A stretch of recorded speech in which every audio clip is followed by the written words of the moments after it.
এই যে সব কিছু খোলা আছে এই সময়, আপনি দেখুন বাজার খোলা আছে, রেস্তোরাঁ খোলা আছে, সিনেমা হল খোলা আছে, মদ দোকান খোলা আছে, কিন্তু স্কুল কলেজ বন্ধ, ছেলেমেয়েরা স্কুলে যেতে পারছে না। এই যে নানাবিধ সমস্যা।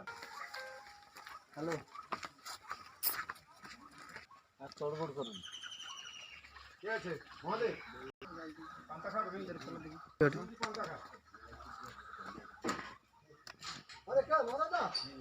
এই সময় জিনিসপত্রের দাম বাড়ছে, পেট্রোল ডিজেল রান্নার গ্যাসের দাম বাড়ছে, এই যে তুমি শাক সবজি থেকে ভোজ্য তেল সব জিনিসে, কিন্তু মজুরি বাড়েনি, মানুষের কাজকর্ম নেই, রুটি রুজি নেই, গরিব মানুষের ওপর বোঝা চাচ্ছে। আর পশ্চিমবাংলাতে দেখছো এই সময় বেকার যুবকের সংখ্যা বাড়ছে, এসএসসিতে দেখছো লক্ষ লক্ষ টাকার দুর্নীতি, মন্ত্রীর মেয়ে তাকে ঢুকিয়ে দিচ্ছে, আর আমার আপনার পরিবারের ছেলেমেয়েরা আজকে কিচ্ছু পাচ্ছে না। কর্মসূচি চলছে মানুষের বাড়ি বাড়ি।